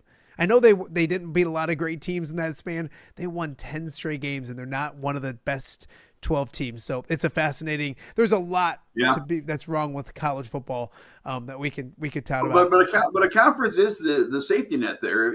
If Notre Dame lost early, they could have won some big conference games. You could have improved their resume. They lost early. They couldn't improve their resume. So, I do think that this might be a case for Notre Dame to revisit getting into a conference, and maybe we'll have a 20-team Big Ten with Notre Dame. Who knows? Yeah, and when you look at it, too, they say we don't need to get into a conference because we have NBC and Notre Dame broadcasting. They don't, probably financially, right? Yeah, but and they also talk about their brand, and I get it, but everybody's games are on national TV every week. Yes, you're very good point. Back in the day when Notre Dame was always one of those teams, and you only could watch 3 games and those were the good old days too. Sometimes, I love college football, and I love but I love the fact that these were my 3 games, and I was gonna gear down and watch those. That's not the case anymore. So you're absolutely right. You could watch Illinois State yesterday. Or Saturday, you know what I mean? So it's not the same when it comes to that. No. It's just there's so many things to fix. We'll talk more college football coming up later in the show with John Marx in a little bit as well. College basketball wise, Jim, Illinois, their beginning schedule, they had so many really challenging games. I think the fact that they won 2 of these 4 marquee games is really impressive. What did you see from them in Nashville on Saturday against a good Tennessee team? You mentioned that Illinois traveled well, and they did, but it was still Nashville, Tennessee. Your thoughts on Saturday and getting that victory? It was huge. I agree with you. You didn't want to come out of those 4 marquee games at 1-3. I think Illinois felt like they let the Alabama game get away, but 2-2 is far better. It's a shame it's not considered a road victory, although there were a lot of Illinois fans there. It was a neutral court. But I thought it was a huge win for Illinois. After a week off since the UConn game, I kept saying all week, we're going to find out kind of who Brad Underwood trusts. He's had a week to look at rotations. He's had a week to kind of self-scout his team. And I think you saw 4 guys who kind of were the 30-minute guys. You saw Boswell, you saw Tomislav Ivicic, and I still think Tomislav might be their very best player. I just think he's a really, really good player for Illinois. And he played his best game as an Illini this year anyway. But David Mirkovic played about 30 minutes. And then Wagler, the freshman, has just been phenomenal. And I think those are kind of the core 4 that he needs on the court. And all 4 of those guys, I think, played 30 minutes. I think Mirkovic was just under 30 or more. And then the 5th position, is it, Humrickhouse, doing some dirty work? Can Petrovic work his way in there? Is it the big Z, Ivicic? But I think those 4 are kind of, you got to kind of shorten your bench as you get into the Big Ten, and who do you trust? And it appears to me maybe those are the 4 guys he trusts, and then the other guys will kind of work their way in. But obviously they played really, really well. I can't get over Wagler, the freshman, because I've always said that, I like him a lot, but he doesn't look real aggressive to me. He was really aggressive in that game and really looked for a shot and tried to score, and I thought he played tremendous. And it was a big win for Illinois. Yeah, I think you look coming up in February and March, and you start looking resume. I think that Texas Tech win is really impressive. Yeah. I think this one will show to be very good. And those losses aren't bad losses. You're going to look at a UConn team that's really good, and I think Illinois is doing a lot of good things. Think of yourself, if I would have just taped what you just said and played it for you 15 years ago with the Mirkovic and Petrovic and Icevic, and played it for Jim Mattson 15 years ago, what would you have thought? Detroit Red Wings hockey. I would have thought. I would have thought we were doing a Red Wings hockey game. I got tired of all those Red Wings and Fedorovs and all those guys beating the Blackhawks so many years. So I would have thought Illinois had adopted a hockey program and they were playing hockey. I love it. That's a great answer. It is amazing. Yeah, it is amazing. You're doing good with it, though. Those names are flying off your tongue now. I love it. Big Ten wise, big picture, there's been some really good, impressive, like Michigan, wow. And unreal.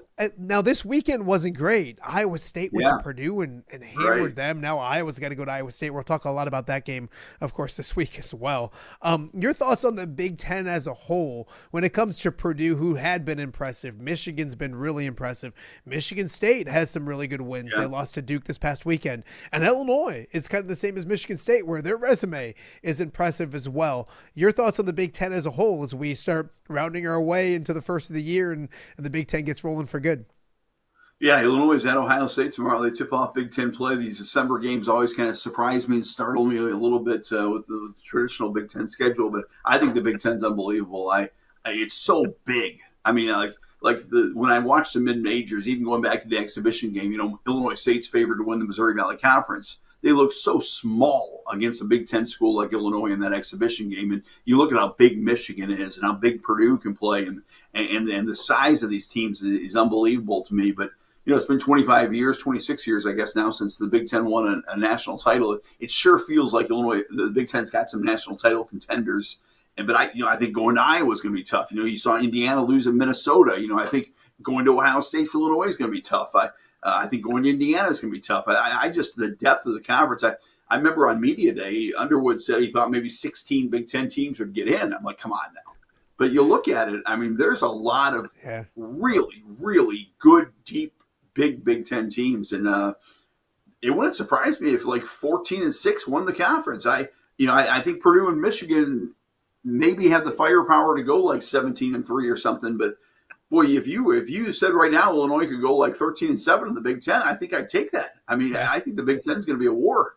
Yeah, I know Illinois has it's Ohio State, then they're at home against Nebraska, then Missouri. I want to touch on Missouri before I let you go, but you look at it. I mean, it's Nebraska at Champaign, but and I don't know if they go to Lincoln, but going to Lincoln's not easy. The way they've been playing, they just beat Creighton by 19 points last night. It's just, I mean, the and you mentioned the size of some of these teams, and as somebody who's covering Iowa as well, Iowa is that Valley team maybe in a way where impressive and maybe Drake from last year, but size against Michigan State was a huge thing. I think it'll be an interesting factor against Purdue, and Illinois is big and the length in this league is so big.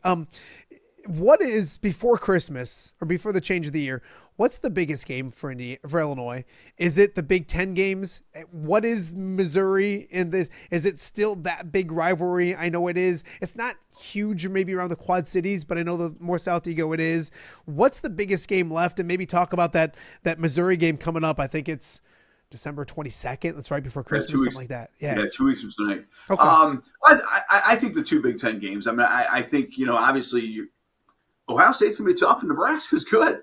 And Nebraska's played Illinois tough in Champaign, took them in overtime in Champaign a couple of years ago, and they rick-massed their big guys back. And I think that, if you come out of this week 2-0 in the Big Ten, you feel really good. You come out 1-1, come out 0-2, and so I think these two games are probably the most significant. The Missouri game, it's a fun game. It's an unbelievable environment. I think part of the reason we love it is it's right around Christmas. People are happy. People are giddy. People are off work. People are in St. Louis having fun. But it's a special environment, special game. But I think these two Big Ten games are, can they go on the road and win the Big Ten? I think that going on the road's a different environment too. And that's one thing. I love the way they shot the ball in Nashville. I love the way they got good shots in Nashville. They showed a lot of poise.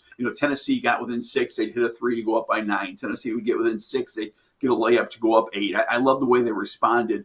And, not a crazy hostile environment, but a different environment. So, going to Columbus, it's going to be hard. Playing Nebraska is going to be a big game for them. So I think these two this week are kind of big to kind of tip off Big Ten play, even though there's a 3-week hiatus before you get back into it. All right, let me wrap everything up by bringing our worlds together. Our Illinois expert, one of our Illinois experts, knows an Iowa basketball player who he covered pretty well. Have you gotten to watch Cooper play? Koch play?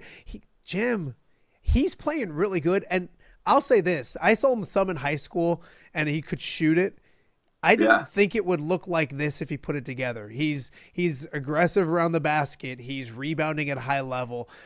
You've covered him since he was probably a freshman in high school. Your thoughts on seeing what Cooper's done early on at the University of Iowa? Well, I covered his dad in high school. I covered his dad at Iowa, so I know JR real well. And Cooper reminds me so much of JR. I think the more you see Cooper, the more you like him. I think his basketball IQ is through the roof. I think he makes the right plays in the right position. He uses length. I think people are like, well, he's big. He should be getting rebounds. But he's in the passing lanes. He's making things happen. But his ability to shoot, and, I always say his dad played for a famous high school coach here, Norm Reiser. And Norm used to always say that if JR was 6 foot tall, he would have been an all-stater because he was such a good shooter. I think Cooper's that way. Cooper is such a good shooter. He'd be a good shooter if he was a 6'2" Big Ten guard. But with his length and with his shooting ability, I really think he's one of those kids. The more you see him, Iowa fans, the more you're going to like him. And it's a little bit like Bennett Sertz. I mean, every time you see Bennett, you're like, wow, he does everything smart and everything well. I think Cooper's going to be that kind of guy. And I have not talked to Cooper, but I talked to his dad. His little brother is a pretty good high school player in our area now, actually a really good player. But his dad keeps saying how he really likes, Ben, and really likes what Iowa's doing. So I'm really excited that he stuck it out in Iowa, and I think he's going to be a really fan favorite for the Hawkeyes. Yeah, I would agree, and he's playing a lot of defense, which is Well, he's long. I mean, he's smart, right? He's in the right place.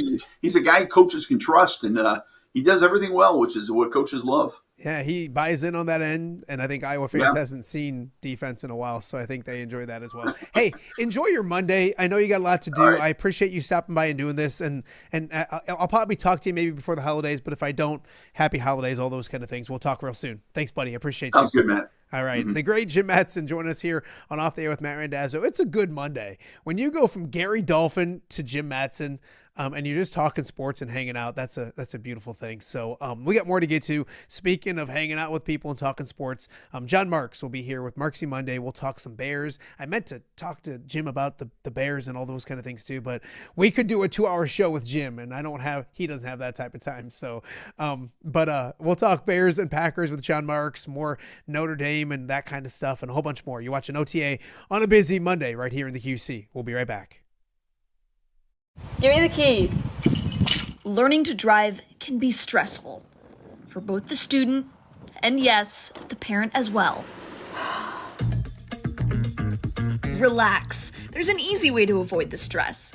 Skiles Driving School in East Moline has been helping new drivers hit the road with confidence for over 20 years. Whether you're a teen earning your first license or an adult looking for behind-the-wheel training, we've got you covered. Their certified instructors are patient, experienced, and use modern vehicles equipped for safety and comfort. From classroom instruction to real-world driving, we make learning safe, affordable, and even fun.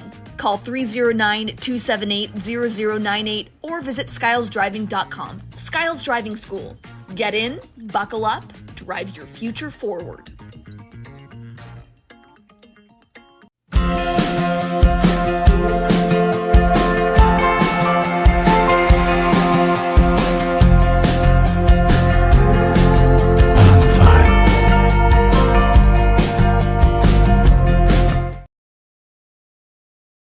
Welcome back to Off the Air with Matt Randazzo here on a Monday in the Quad Cities. A crazy busy sports weekend in our area. It started on Friday with word that, maybe Thursday, that Matt Campbell was interested in Penn State. He's now the Penn State head coach. Iowa State has a new head coach. He's being announced this morning. They're also not playing in a bowl game. And that's a trend because there's three major schools that have opted out of bowl games for different reasons. So a ton of college football going on, the Bears and Packers and everything else. Oh my goodness. Johnny, if K-Jock existed today, this would be a fantastic day for sports radio, would it not? You would ask one question. Coach would have asked one question at 6:00. It would have rolled. The same question would have rolled through my show from 10 to noon. And then Wildman would have gone from 5 to 9 instead of 5 to 6 or 5 to 7 as he used to do. So yes, Bears Packers always initiated that. And Glenn Cook would have been on all the shows, calling in at some point, every single one of them, which is a beautiful thing. With a dumb baseball question. Exactly. About Jeff Kent getting in the Hall of Fame. Johnny, I got to ask you because I want to start with the college football playoffs. We'll get to Iowa State in a second, but Notre Dame doesn't get in. I know you're a Notre Dame guy. I don't dislike Notre Dame. My dad loved Notre Dame because he was a good Catholic man. I love Charles Jugusall, who's at Notre Dame, out this year with injury, not playing. But so I was a little more tied with Notre Dame because that. With all that being said, I'm disappointed they're not playing a bowl game.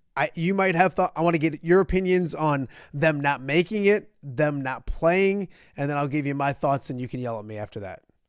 Okay. This is them making a statement as to how flawed the college football playoff system is. And, of course, nothing's ever going to be perfect. I'm a Notre Dame guy. Alabama should – and let me rephrase it. At the end of the regular football season, the FBS regular season, there was not a better football team trending, playing upward, than Notre Dame. They had won 10 straight. They lost two really close football games to Miami and Texas A&M, two playoff football teams. I'm still wondering why the mystique of Alabama overrides, supersedes everything. I get James Madison. I get Tulane. It's all under the guise of how things transpire. Duke kind of threw things into an uproar, which I loved the other night. That was a fun game to watch after watching Indiana upset Ohio State. So, and that didn't bother me either but if you're going to play a championship game and take that revenue, then there should be some bearing and basis to what that game entails. Alabama got absolute, and you know how I love Georgia, Maddie, and how I was treated there. Absolutely freaking boat raced Alabama.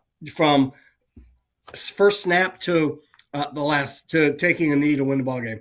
That was Alabama's not a bad football team. That's 3 losses, Matt, and Vanderbilt should be really upset as well, especially playing in the SEC with strength of schedule. So, am I a huge Notre Dame fan? And Marcus Freeman and you and I have both run across him before. Class act. Great human being. Love what he has done. Not everybody thought he could take that program and maintain it. Big fan. And take that a step further. I don't like them not playing in a bowl game because it's another vacation opportunity for me if that ever transpired or if my family wants to travel. But that said, they're making a statement, and it's Notre Dame, and Notre Dame can make statements of that kind. We'll get to Iowa State in a second, and anybody else that doesn't want to play in a bowl game. Again, you need that. You need a playoff. You need the structure below it, and you need those fringe. And don't take offense to anybody. The fringe teams that play their backsides off to get the 6 wins to have that reward so they can build their program. 100%. So there's a lot I agree with. Some I agree with there, some I disagree with. I agree with the fact that, yes, those, I mean, I love, and of course, Kirk Ferentz, we've talked about, we appreciate his body of work. They just want another opportunity to play a football game, and that's what I think these teams kind of miss out on. And you mentioned those 6-6 teams, and like those 7-5 teams that were maybe 2-10 the year before that are trending in the right direction. Absolutely. Bowl games are super important. And I do agree with you that Notre Dame's been playing really good football, and yes, they've won 10 straight games. They've played absolutely nobody. And my two, well, they haven't played anybody. That's my two problems. Well, what's so tough about the Big Ten then? Oh, the Big Ten? Well, come on. You got to play Oregon, Indiana, and Ohio State. Ohio. You don't think Oregon's pretty good? Yeah. USC. Don't get me started on the Oregon game. I mean, Iowa. Oh no, good. I'm just saying. I mean, just like the Big Ten. But here's my thing. Here is okay. So the conference championship game stuff. If you punish Alabama for losing that, then you might as well just get rid of all of the SEC championship games. They played an extra game. They get rid of them. Okay, why not? Then get rid of them. Start the playoff earlier. Get rid of all of them, and make it so that it's 16 teams. And because there's no reason to. They already beat Georgia, so you're punishing them for playing an extra game against one of the arguably top 4 teams in the country and not beating them for the second straight time. What's your impression of Ohio State Sunday? They were good. Okay. Right? I mean, they were good. They lost by 3. They lost by 3. They didn't need to play that game. No, they need to play that game. I completely agree with that. So, and then Notre Dame fans are like, or in general, is like, this is our way of fixing the system. Get into a conference, and then you don't have to worry about the system. Don't have to. Why not? Yes, you do. Notre Dame. You do have to. But Johnny, no, you don't. Then don't be in the playoffs. Okay. Then you have to in order to get in the playoffs. It costs. Do you agree that it probably cost them the playoffs this year? If they were in the ACC, they would have gone and kicked the crap out of Virginia or Duke, and they would have gotten in the playoffs. I think I agree with what you're saying. Hey, but if yes, Notre Dame Broadcast Company. Yes, it's Notre Dame making a statement that we are Notre Dame and we don't need to do with this nonsense. But I also think it's college football saying this is our statement. Get in a conference, or you're not going to be able to play in a bowl game unless you win all your games. Or not bowl game, but a college football. I'm not saying right or wrong, but I think this is college football saying, hey, Notre Dame, get into a conference and you won't have to deal with this kind of stuff. All the Notre Dame people, including you, and I love you, say, we're Notre Dame, we don't have to. You might have to, or you're going to be cranky in January and not playing in bowl games. First of all, what conference? ACC.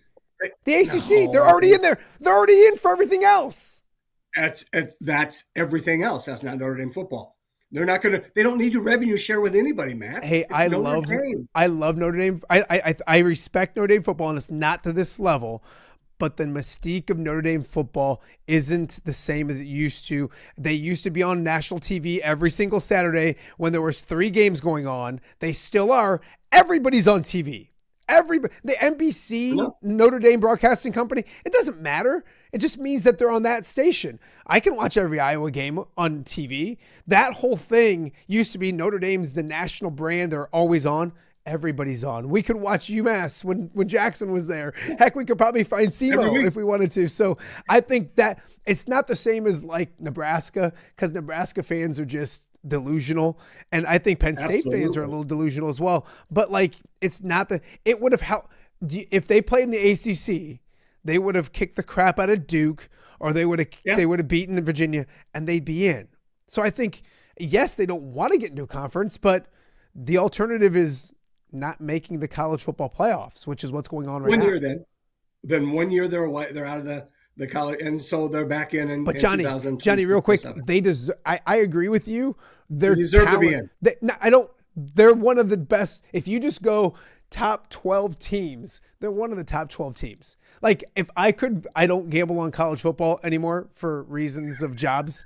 But like, if I could, I would probably invest some of Mrs. Randazzo's hard-earned money on Notre Dame at some point in this thing, if they were in, because Absolutely. I think they were good enough to win some games. That's what I don't like. Johnny, are you okay with Tulane and James Mattson both being in the college football playoffs? I understand night stories and all that kind of stuff, but if we're going with the best 12 teams, then give me Vanderbilt and Notre Dame and let's go play football. Then you're out of a job, and you and I have nothing to talk about this morning. So, and that's the beauty of all this. Some would say I already don't have a job, Johnny. So just be careful. Me too. I know it's been that way for 40 years for me. The other part, but again, those are the two feel-good stories of the year. Let them play. Let them find out. One of them may shock you.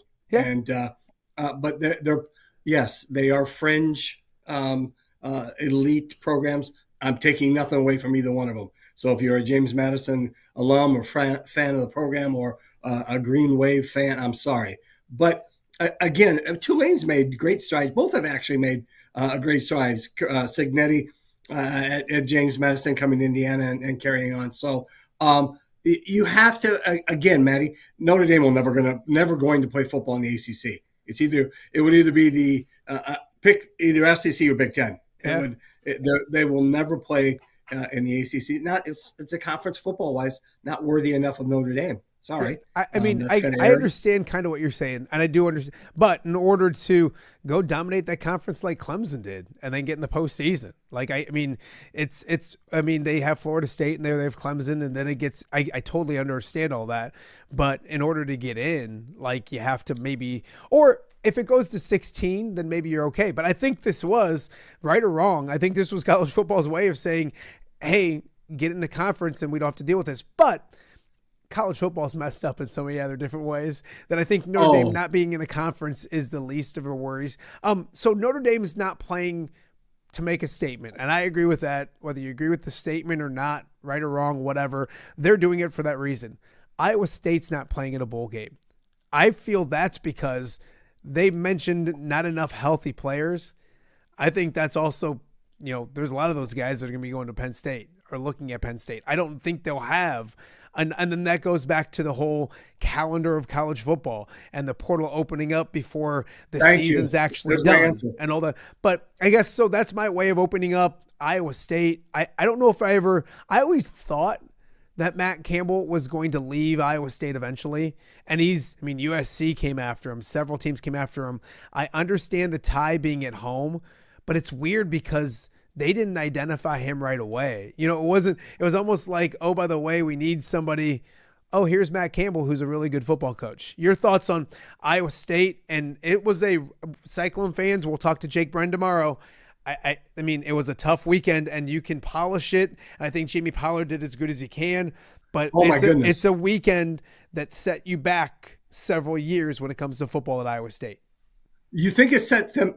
Apparently, you've never paid attention to Jimmy Rogers. I think he's good, but is he Matt Campbell? You just don't know. Plus, Johnny, who was Matt Campbell before he got to Iowa State? I get that, but now they got to rebuild a roster. Hey, how about this? I love Ben McCollum. Portal's the worst thing in the world right now. I love Ben McCollum. I think he's going to do a great job, but it still takes a while unless Jimmy Rogers or whatever his name is bringing in Bennett Sturts, the equivalent of Bennett Sturts football with him.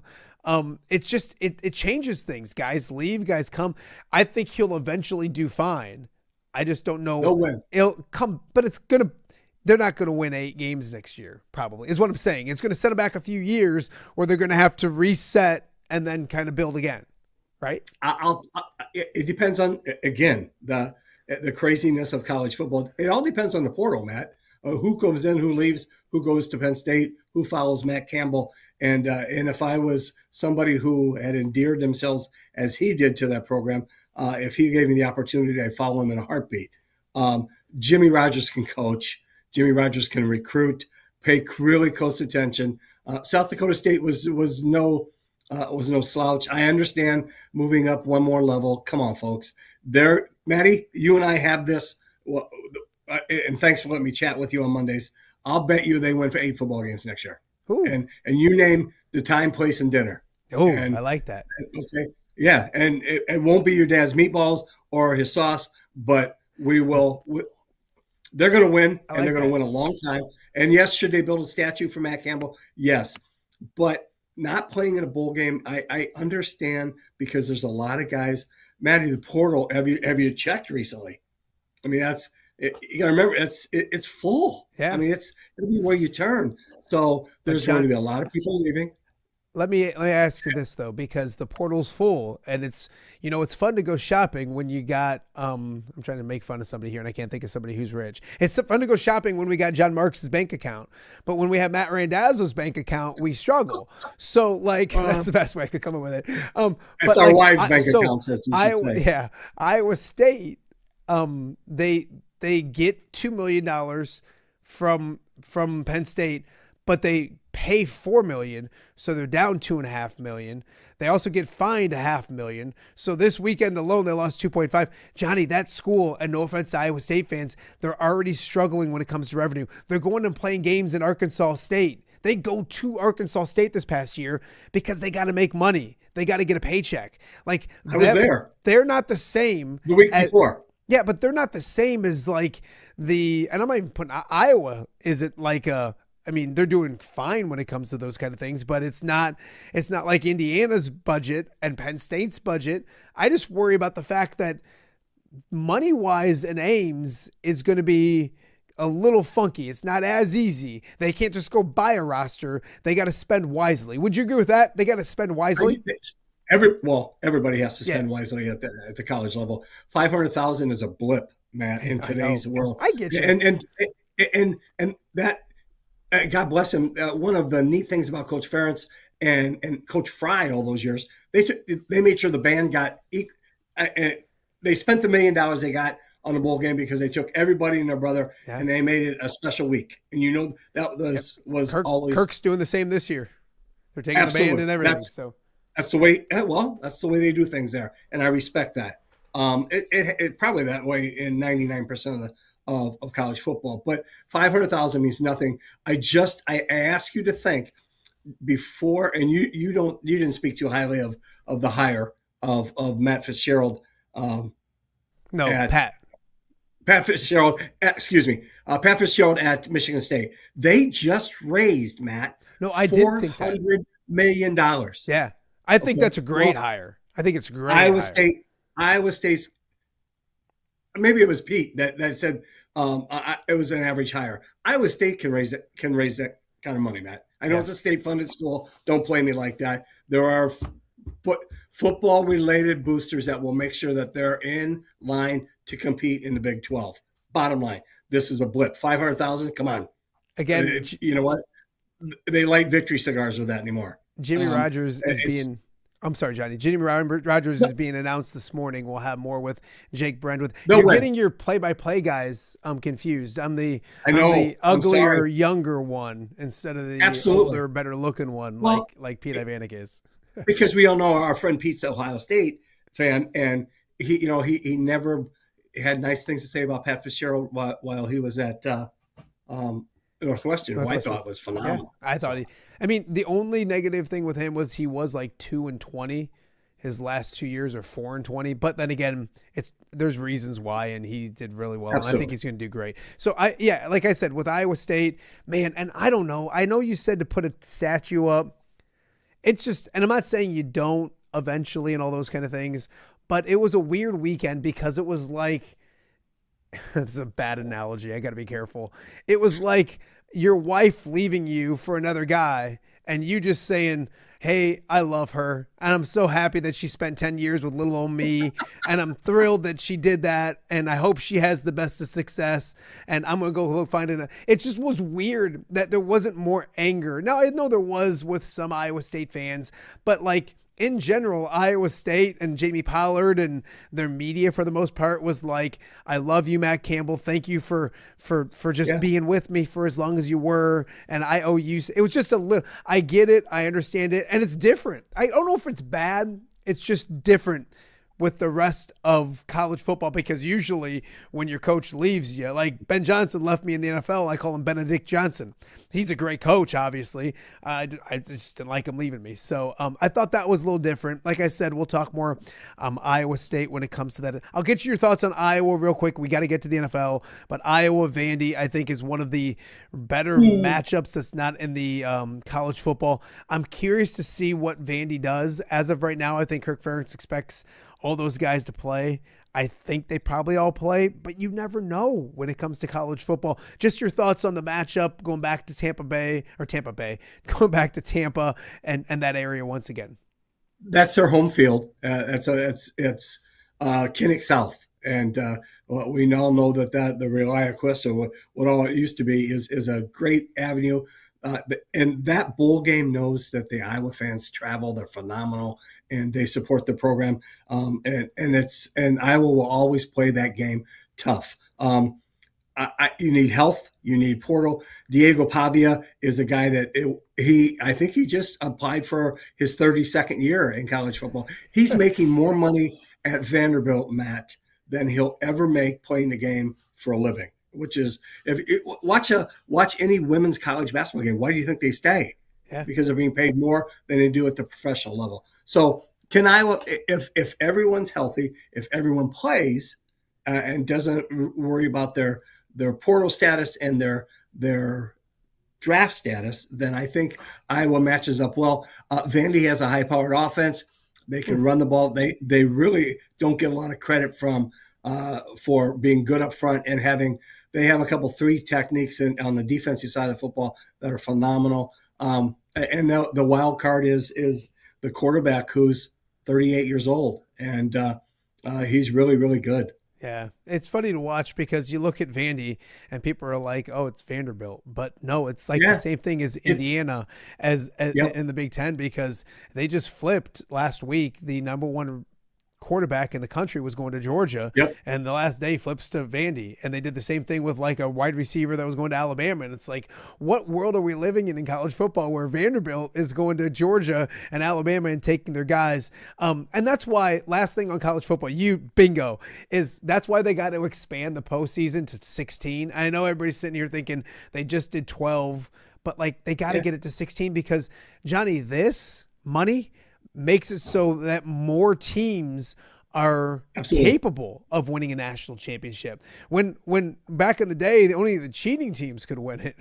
Now cheating is legal, so that everybody can kind of do it. You have to expand it, because now we're living in a world, Johnny, where Indiana is the best college football team in the country. That is wild. If you would have told me that in 2022, I would have said, Johnny, you've been doing good for all these years. We got to get you back to rehab. and now we have to, but like, that's what it is. Indiana and Vanderbilt and teams like that, anybody, you get the backing, you get the coach, you marry the two together, you can do a lot of good things. Football wise in the NFL, it's wild. I was texting some buddies this morning, and the NFC is crazy. There's going to be an 11-win team in the NFC that doesn't make the playoffs. It's very possible. Bears Packers, it was an old school rivalry. It had the feel, it had the cold weather, it had Lambeau Field, all those kind of things. Green Bay looked the part in the first half. Credit to the Bears in the second half. I thought they played a lot better. The Chicago Bears run the football, Johnny. They went up front and they run the football, and that's their identity. Caleb made plays when he had to. They didn't quite get the job done. But, I mean, as a guy who's bashed the Bears all year, they went to Lambeau Field and lost by a touchdown. They get him back in 2 weeks. I don't think it's the end of the world if you're a Bears fan this morning. No, but they didn't win. And, again, you have an offensive genius who, you're going to run the football. Your quarterback couldn't throw the football in the first half. And he makes one pass, and that gets dropped after 14 replays and a 12-minute delay. So I'm still not sold. I hear all second half Caleb. Well, where's Caleb when you're throwing for 8 yards in the first half? Yeah, 2-9. Please, you cannot allow a football team to get some the momentum. You go down and you play as conservative football as there is in professional football, which is ridiculous. And you get your 3 points with 1:48 to go in the first half, and then you give up a score. That's just not good. And until you can close that half out, eat enough clock, get in the red zone, and this it's a problem everywhere, Matty. No one's finishing in the red zone anymore. That's why the Chiefs are 6-7. Yeah, and wild. And that's why scoring in the NFL is down. Yeah, and scoring across. I watched Ohio State and Indiana, and it was like the red zone. As soon as everybody got there, everybody rear ends got all puckered. So it's the same with the NFL. You need to finish drives. I think the Bears were happy at that was 7-3 at that time, and they thought they could go in at 7-3 and then do whatever they do in the second half. That's your offensive genius. They only scored 21 points yesterday. So I'm not sold. Again, I know 2 weeks. You're happy. I'm that guy that I know the hammer's going to again. You've been a Bear fan since I can remember, and my father the same way. We think that hammer's going to fall. Yeah, you look at it, and I thought at the end of the game, Ben was trying to thread the needle so much when it came to getting that clock so they couldn't get the ball back. He was going for 2. I didn't want the Bears to win. The Lions can more catch the Bears because of head-to-head than they can the Packers, just because they lost 2 games to the Packers. So realistically, the Lions can. And so I was rooting for the Packers, which was hard. I don't know if rooting for is a good word, but he was trying to thread that needle where they didn't get the ball back. He was going for 2. And I was so curious to see what crazy ass play he had dialed up and Johnny, like for me as a Lions fan, I can see the Lions offense and the Bears offense, like just down on the goal line where they ran the tight end drag going back the opposite way. Yep. The Lions ran all the time. They ran it against the Giants in 2022 in New York, Brock Wright for a touchdown to win the game from 55 yards out. It's just everything. So he's a fantastic play caller. I can see everything. I just go back to the whole thing I'm not trying not to bash Caleb too much, but Caleb makes play. I had people texting me last night. When you play street ball, it's almost like he's better. When he evades a rush, can roll out and just use his arm, like he looks really good, but sitting back in a pocket. So I know that Ben was intrigued by that part of Caleb. He was intrigued by that off script Caleb, if that makes any sense. The guy who can make some plays off script. But he also gave up a guy like Jared Goff. Not gave up because it's not like he was the head coach there. But he went from a guy like Jared Goff who cannot do anything like that at all. He is a statue. He's not making plays on his feet. But he's going to make the majority of the accurate throws in your offense. And I think that's where the Bears are lacking, is when it's just the simple throws sometimes and reading a defense and all those kind of things. So he's the second year in the league. He's got to get better, all of those kind of things.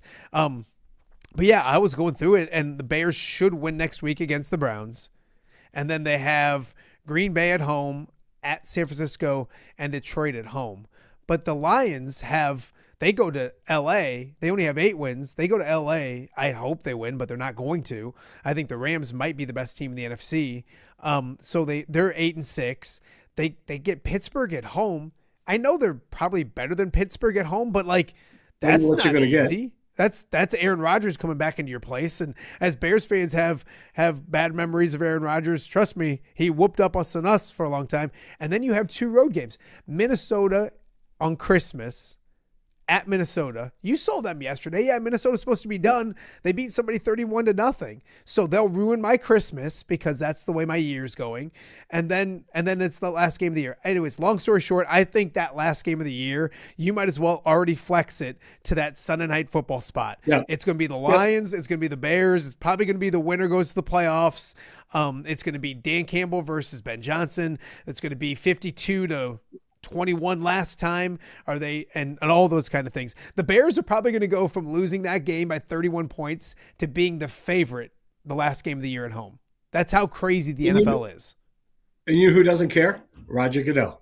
No. He wants as much parity as possible. And if this isn't the most parity-filled NFL season that we've had in 20 years, then I don't know what is. But Johnny, what's the Super Bowl? What's the Super Bowl right now? If you had to pick, if you had to guess. The Rams and the Bills. Yeah. Yes.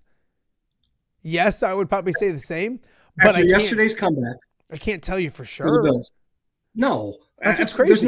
There's no guarantee. But Johnny, 10 years ago, you could sit back and go, I bet you they're going to make it. And I bet you they're going to make it. And you probably get one of the two. I don't know if you get either of those correct. I would agree with you. Wasn't there a guy named Brady playing?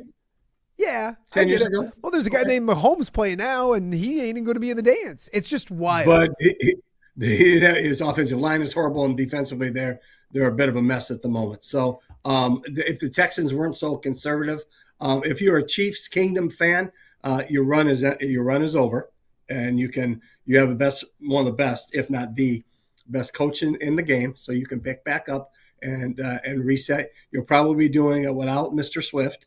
He'll probably get married and run off and have the greatest broadcasting career or whatever he invests in. Or you've got an angry Travis Kelce who wants to come back for one more and see if they can do it. So it's not there. They need to catch the football.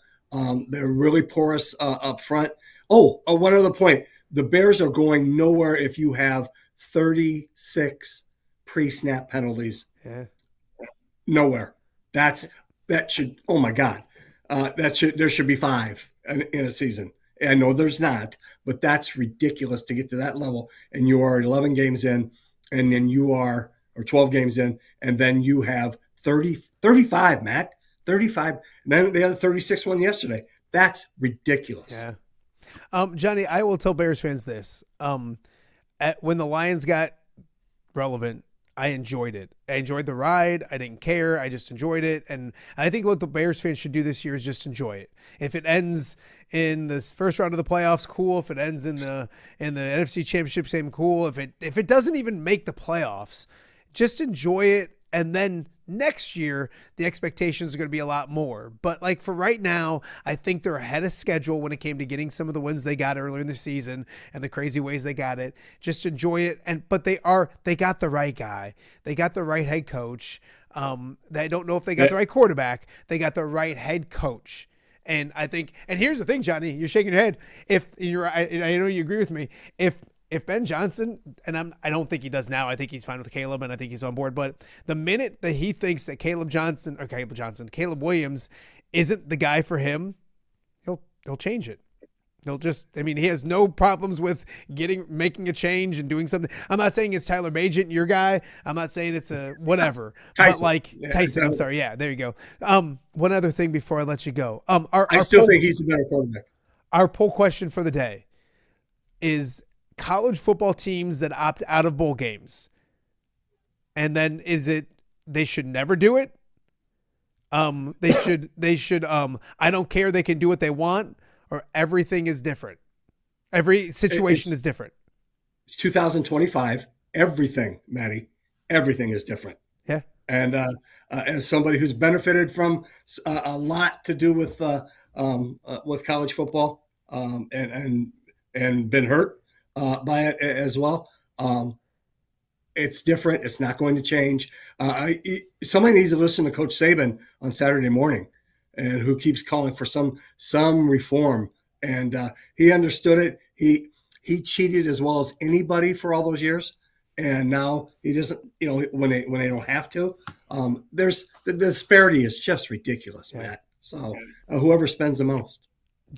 He's John Marx. If you have any complaints about him, I'll put his email up at the bottom of the screen. But I always appreciate you doing this. I will see you plenty this week. Tuesday, we got a couple doubleheader for MC22, and Thursday as well. I think we're out at Riverdale for Sherrard and Riverdale Great girls. Game. So I'm really excited about the week. Great coaches. I told my wife it's a good week in December when I get to hang out with John Marx a couple nights of the week. So I will see you soon. Tell Pete thank you for stepping aside and letting me do a couple games, and I'll see you real soon. Thanks, buddy. Love you, Pally. Thank you. All right. That is John Marx. He always joins us on a Monday. Always opinionated, as am I, and that's the beauty of sports radio. If you like it, if you dislike it, all those kind of things. There's a chat going on YouTube. Let us know. Facebook, all those kind of things. Twitter, we're live on Twitter as well, or X, whatever you want to call it. So it's a crazy time in college football, but I'll reiterate, if Notre Dame doesn't like what happened, get a conference. And if you think you're great Notre Dame and you don't have to, okay, stay out of a conference. But don't complain in January when you're not playing in a college football system because you weren't in a conference. So I know Notre Dame fans always say we don't have to. You might have to. I think that's what college football is kind of telling you this past weekend. So we got more to get to. It's a Monday in the Quad Cities. We'll be back right here on OTA. Hello, Dan Pearson here of FCA. Our team is thrilled to support Off the Air with our good friend Matt Randazzo. We share the view of the power of sport when it comes to relationships, including the influence of the coach. FCA believes the coach is the most influential person in America. Matt celebrates local coaches and athletes. His content is informational, insightful, and inspirational.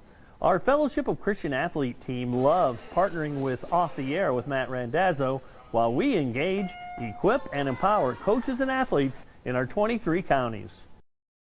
FCA, the heart and soul in sports. View from the West, the podcast covering Illinois high school football.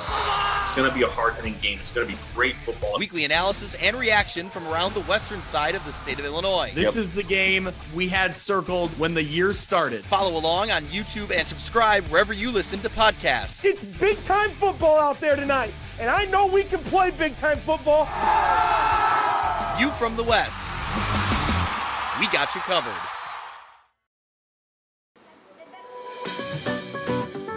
Are you looking for the Quad City's best chips and salsa? There's only one dude to turn to. Right on. Snoop. Hand-cut chips, fried fresh with that crunch you've come to love. And the most addicting salsa with delicious fresh ingredients each and every time. Pick up your chips and salsa, queso, enchiladas, and much more at the Stern Center in Rock Island. To place your order, simply call the man himself. It's Snoop at 309-314-8197 and find out for yourself what the rest of the Quad Cities already loves.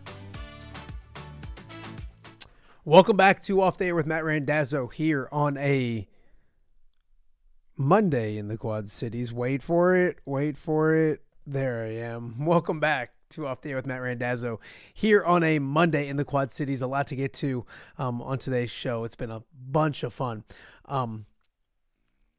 It's been a full slate. There's a new head football coach in Ames, Iowa.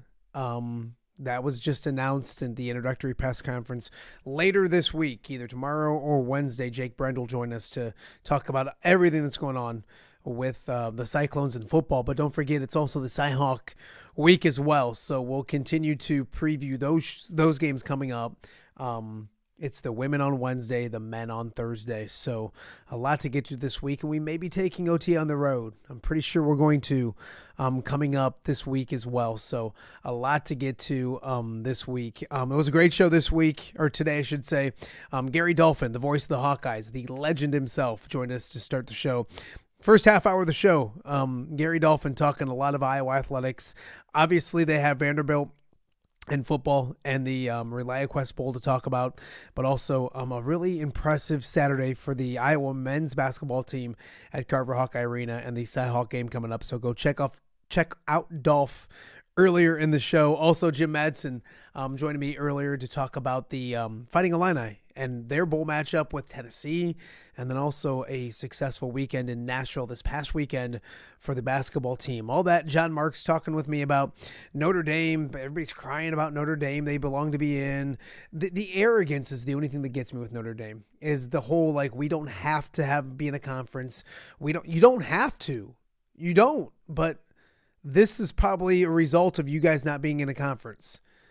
Because, as Jim Mattson mentioned, play a couple games, you lose early, then you have some big conference games throughout the season to prove that you belong instead of what their schedule was, which wasn't very good. So anyways, I wish they played a bowl game.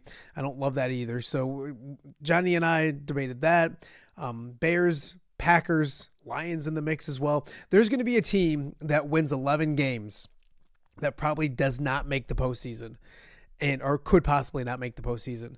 And then you have the NFC South where Tampa or Carolina will make it with like 9 wins. So it's going to be a fascinating last month of the NFL.